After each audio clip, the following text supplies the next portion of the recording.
एक पिता था, उसकी एक लड़की थी, बहुत प्यार करता था लड़की से, अपने प्राणों से ज्यादा प्यार अपनी बच्ची से करता था। हर पिता करता है, कौन है जो अपने बच्चों को प्यार नहीं करता है? इतना प्यार माँ बाप के लिए, बच्ची सुंदर हो या गोरी हो या काली, इसका कोई फर्क नहीं पड़ता, बच्ची तो बच्ची हुआ करती है। बहुत प्यार करता था लड़की से, हर इच्छा उसकी पूरी कर देता था। बेटी के जुबान पर कोई बात आ नहीं पाती कि पिता उसकी हर मुराद पूरी। अरे भगवान से मांगने में तो थोड़ा समय लग जाता था, मिलने में, लेकिन बेटी ने यदि कुछ कह दिया तो पिता सबसे पहले अपने बेटी की इच्छा पूर्ति करता था। उसने कहा मैं ऐसा पहनूंगी, ऐसा खाऊंगी, ऐसा रहूंगी। पिता ने कहा ठीक है बेटा। बहुत प्यार था उसे अपनी बच्ची से। मान्यवर, मेरा आपसे निवेदन है, अपने बच्चों से प्यार करो, बहुत प्यार करो, बहुत लाड करो, बहुत दुलार करो, लेकिन पुलक सागर की एक बात याद रखना कि इतना प्यार मत करना कि उसका भविष्य खतरे में पड़ जाए। ध्यान रखिए, इतना भी लाड़ प्यार मत करो, क्योंकि तुम्हारी बेटी को पढ़ो, दूसरों के घरों में जाना है। एक बात याद रखना, कितना भी लाड़ प्यार कर लेना, लेकिन बेटियों के स्वभाव पे ध्यान जरूर देना। हकीकत में बताऊं तो 90% ससुराल खराब नहीं होती, 90% हमारी बेटी का स्वभाव खराब हुआ करता है। ध्यान रखिए, आपको विचार करना है। इतना लाड़ मत करो कि वो जिद्दी हो जाए, वो बड़े छोटों का भेद ही भूल जाए, वो मान मर्यादा ही भूल जाए, वो भूल जाए कि मैं भारतीय नारी हूं। ध्यान रखना, सुविधाएं दो, इतना मत देना कि कल तुम्हारे लिए उसका प्यार दुखदाई बन जाए। ध्यान रखिए, उस पिता ने, सेठ ने बहुत प्यार किया अपनी बच्ची को, इतना प्यार कि वो लाड़ लाड़ में लड़ंका हो गई। एक बात ध्यान रखना, लड़ंका बहू से घर नहीं चलता, लड़ंका नहीं प्रियंका चाहिए। ध्यान रखिए, विचार करिए, लड़ंका नहीं चाहिए, लड़ने वाली नहीं चाहिए, जो खुशियां बांट सके ऐसी बेटी अपनी बना करके तैयार करो। उसने, सेठ ने बहुत प्यार किया, जिद्दी हो गई, 8-8 बजे सोकर उठती, कोई कुछ कहता तो 1000 जवाब देती, झल्लाहट रखती, झुंझला के बात करती। एक बात याद रखना बेटियों, ये तुम्हारा झुंझलाना, ये तुम्हारा गुस्सा होना, ये तुम्हारा खींचना माँ बाप तो बर्दाश्त कर लेंगे, लेकिन ससुराल बर्दाश्त करने वाली नहीं है। ध्यान रखना, माँ बाप तो जवाब सुन लेंगे, लेकिन जब विवाह करके ससुराल जाओगी तो तुम्हारी कमियों को पीहर में तो बर्दाश्त किया जा सकता है, लेकिन तुम्हारे गलत स्वभाव को ससुराल में बर्दाश्त नहीं किया जा सकता है। ध्यान रखिए, बहुत संभल के जीना है अपनी जिंदगी को।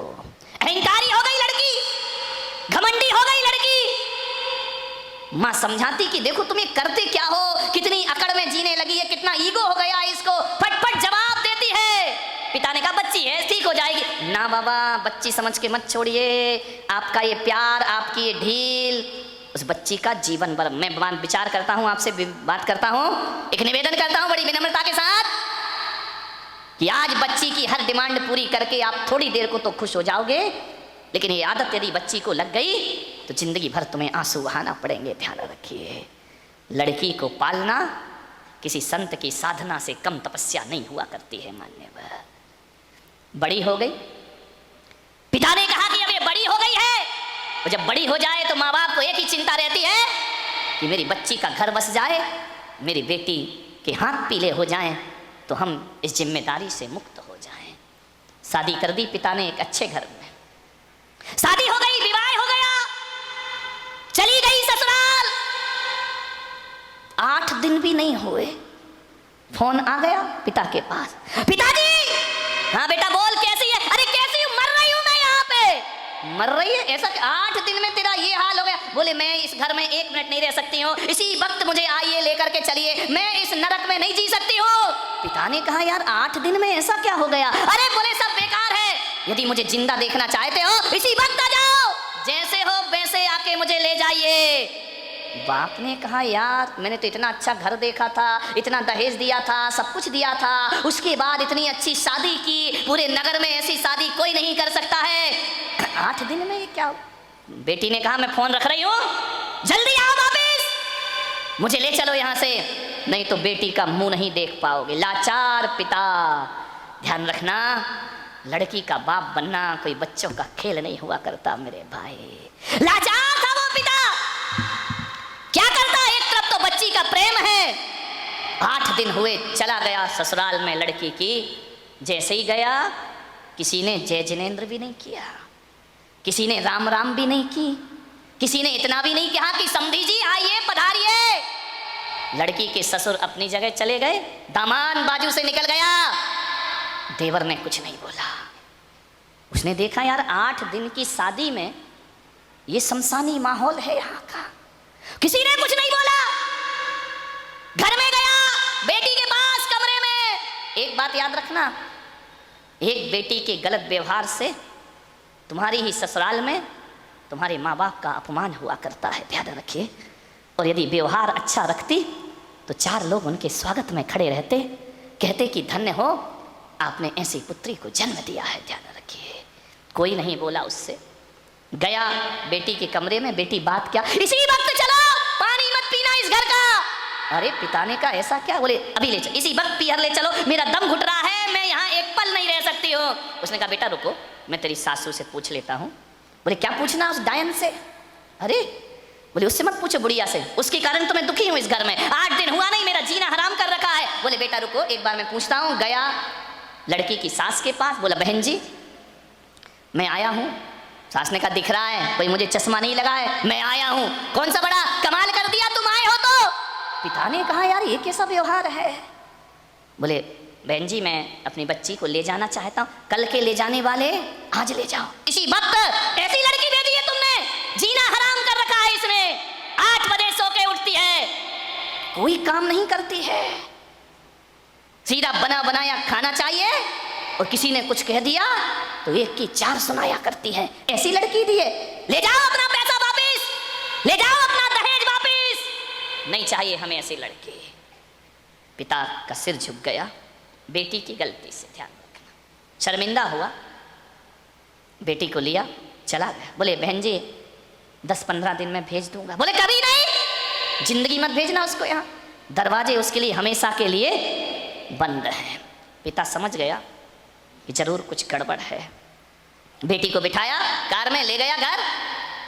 रास्ते में पिता ने पूछा कि बेटी एक बात बता, ये माहौल कैसे निर्मित हो गया? बोले पिताजी कहाँ पटक दिया तुमने मुझे ले जा करके, इससे अच्छा तो कुमारी रह लेती तो अच्छा था। बोले बेटा एक बात बताओ, देखो चिंता मत करो, मैं हूं ना, सब सही हो जाएगा। एक बात बताओ तुम्हारी ससुराल कैसी है? बोले देखी नहीं है क्या, एकदम नरक, ससुराल नरक। बोले बेटा एक बात बताओ तुम्हारी सास कैसी है? बोले डायन। सास डायन, चुड़ैल। अच्छा ससुर कैसे हैं? ससुर राक्षस पूरे। अरे बाप रे, ससुर राक्षस, सास डायन।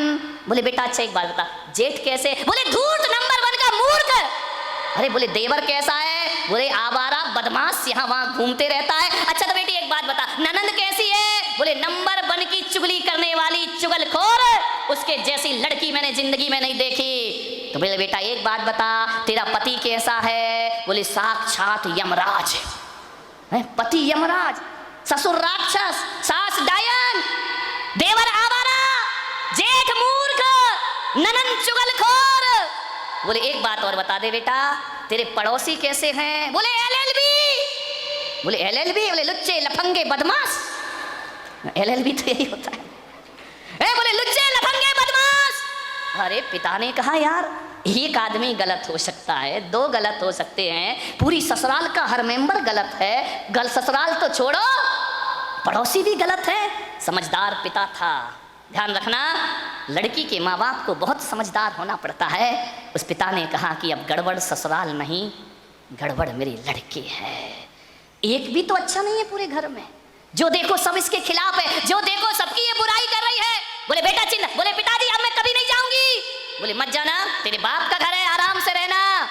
बेटी अपने यहाँ किसी चीज की कमी नहीं। ले गया पीहर में। अब चली तो गई, भाभी ने देखा अच्छा आ गई देवी जी, इसका मतलब है कि अब विचार बना कि अब यहीं रहेंगी। तो भाभी ने कहा ला चाबी इधर। कहाँ की भाभी? अभी ध्यान रखना 2-4-8 दिन को जाओ तो भाभी भी इज्जत करती है, और जब रोज रोज रहने लगो तो भाभी भी कहती बहुत हो गई दीदी दीदी जीजी जीजी, अब साइड हो जा, चल उठ, खाना बना, चाय ला, नाश्ता ला, बहुत ऐसो आराम हो गए तेरे। उसने कहा यार भाभी तुम तो मुझे इतना प्यार करती थी। अरे बोले करती थी प्यार, तरीके से रहे तो प्यार करे, अब तू ससुराल छोड़ के आ गई, यहीं रहेगी क्या, हमारी छाती पे दाल डलेगी। अरे उसने कहा यार भाभी का तो नेचर बदल गया, ज्यादा लड़की पीहर में रहेगी इज्जत खराब हो जाएगी। मेरे भाई ध्यान रखना, लड़की की शान पीहर से डोली उठना है और ससुराल से अर्थी उठना, ये लड़की की शान हुआ करती है, ये लड़की का जीवन हुआ करता है। भाभी का व्यवहार, मंदिर गई 1 दिन 2 दिन 5 दिन 2 महीने हो गए, अब तो मंदिर वालों को परेशानी हो गई, पूछने लगे क्यों लेने नहीं आ रहे क्या। अब तेल जले तेली का, दिल जले मसालची का। बाप के यहाँ रह रही है, पड़ोसी का पेट दुख रहा है, जो भी सहेली मिलती क्यों, कहाँ घूम रही, जीजा जी नहीं आई क्या। अरे उसने कहा सत्यानाश हो वो जीजा का, ना मुझे ससुराल में रहने दे रहा है ना पीहर में रहने दे रहा है। जहाँ जाए, शादी में जाए, पार्टी में जाए, कहीं भी जाए, हर कोई पूछे क्यों लेने नहीं आ रहे, छोड़ दिया क्या। अरे उसने कहा यहाँ जीना तो और भी, मेहमान पूछे, रिश्तेदार पूछे, जो देखो वो टोके, ससुराल नहीं जाती है, 3 महीने हो गए, झगड़ा चल रहा है क्या, कुछ अनबन है क्या। अरे उसने कहा मैं तो मर गई, वहां से गई, हम आसमान से गिरी और खजूर पे। ध्यान रखना, ये मोहल्ले वाले नहीं जीने देते हैं, ध्यान रखना, इनको बड़ी परेशानी हो जाती है, क्यों नहीं जा रहे। अब मंदिरों में एक ही चर्चा, फलाने सेठ की लड़की ससुराल नहीं जा रही है, लगता है कि छोड़ दिया है, लगता है कि तलाक की तैयारी है। अरे हमें तो मालूम था ये ऐसा ही है, ये कहीं भी रहने वाली। अरे उसने कहा ये तो मेरा जीना हराम हो गया, 3 महीने में पूरे मोहल्ले ने उपद्रव मचा दिया। बोले सेठ जी ये लड़की जाती नहीं है क्या। अब सेठ क्या बोले, सेठ एक दिन उदास बैठी थी झरोखे पर, सेठ ने कहा बेटी बड़ी दुखी दिख रही। बोली करूं क्या पिताजी, मैं ससुराल बिल्कुल नरक है और यहाँ शादी के बाद क्या आ गई कि मेरी इज्जत ही मिट्टी में मिल गई। जो देखो मुझे शक की निगाह से देखता है, जिससे बात करो जैसे ही बात करो पहला प्रश्न होता है जीजा जी कहाँ है। अब वो जीजा ने तो मेरा जीना हराम कर दिया है, इससे अच्छी तो पिताजी मेरी शादी ही नहीं होना थी। ध्यान रखना, यदि मोहल्ला टोंकता है, समाज टोंकती है, ये बुरी बात नहीं है, ऐसे ही टोंका करो, किसी का उजड़ा हुआ घर फिर से बस जाएगा। ध्यान रखिए, मानेगा। बहुत दुखी हो गई वो। पिता ने पूछा बेटी एक काम करेगी। बोले क्या। बोले अपने नगर में एक महाराज पधारे हैं, बड़े पहुंचे हुए संत हैं, मैंने तेरी चर्चा उनसे की है। क्या बोले महाराज। बोले पहले सुन ले शांति से, उन्होंने मुझे एक मंत्र दिया है, यदि इस मंत्र की मैं साधना करूं, मंत्र का जाप करूं, तो 6 महीने में ससुराल तेरी मुट्ठी में आ जाएगी। मुट्ठी में आ जाएगी। बोले अब लड़की चाहती क्या है, इनको सबसे बड़ा दुख क्यों है कि किसके अंडर में मैं रहूं। ये तो ये चाहते कि जाते ही साथ मेरा राज्य हो जाए, मैं महारानी बन जाऊं, सब लोग मेरे इशारे पर काम करे। इनको राजपाट चाहिए और कुछ नहीं चाहिए। ध्यान रखना, बहू को चाहिए घर की चाबी, घर की मालकियत। वो किसी के अनुशासन में रहना नहीं चाहती है, लोगों को अनुशासन में रखना चाहती है। पिता ने कहा बेटा 6 महीने में तेरी ससुराल का पूरा वातावरण बदल जाए तो तू ससुराल जाना चाहेगी। उसने कहा पिताजी क्यों नहीं जाना चाहूँगी। अब अकल आ गई उसको ठिकाने, ज़्यादा बहू गड़बड़ करे ना तो 1 आध साल छोड़ दिया करो, अपने आप आएगी लौट के वापस। ध्यान रखना, अब अकल आ गई उसको कि क्या करूँ। बोले हाँ पिताजी जा सकती हूँ मैं। बोले सब तेरी मुट्ठी में होगा। बोले सब होगा। बोले हाँ। तो बोले मैं जा सकती हूँ पिताजी। पति बोले वो तेरे आगे पीछे घूमेगा। सास अरे तेरे पैर छुएगी, वो सास पैर छुएगी। बोले हाँ। अरे ऐसी ससुराल तो चाहिए थी मुझे। बोले मैं, महाराज ने क्या कहा। बोले महाराज ने ये कहा कि मंत्र। बोले पिताजी देखो ये मंत्र मुझसे नहीं होगा, ये कठिन काम है। बोले एक काम कर, महाराज ने ये कहा है कि मंत्र तो मैं जप लूंगा, साधना तू कर लेना। बोले मंत्र तुम जपो, साधना मैं करूं। बोले हाँ तुरंत इफेक्ट पड़ेगा। तो बोले पिताजी मुझे क्या साधना करना है। बोले साधना तुझे इतनी करना है कि 6 महीने किसी को जवाब मत देना, किसी को भी कोई कुछ भी बोल दे, 6 महीने जवाब मत देना और 6 महीने किसी से अकड़ना मत, झुक करके जीना, ईमानदारी से काम करना।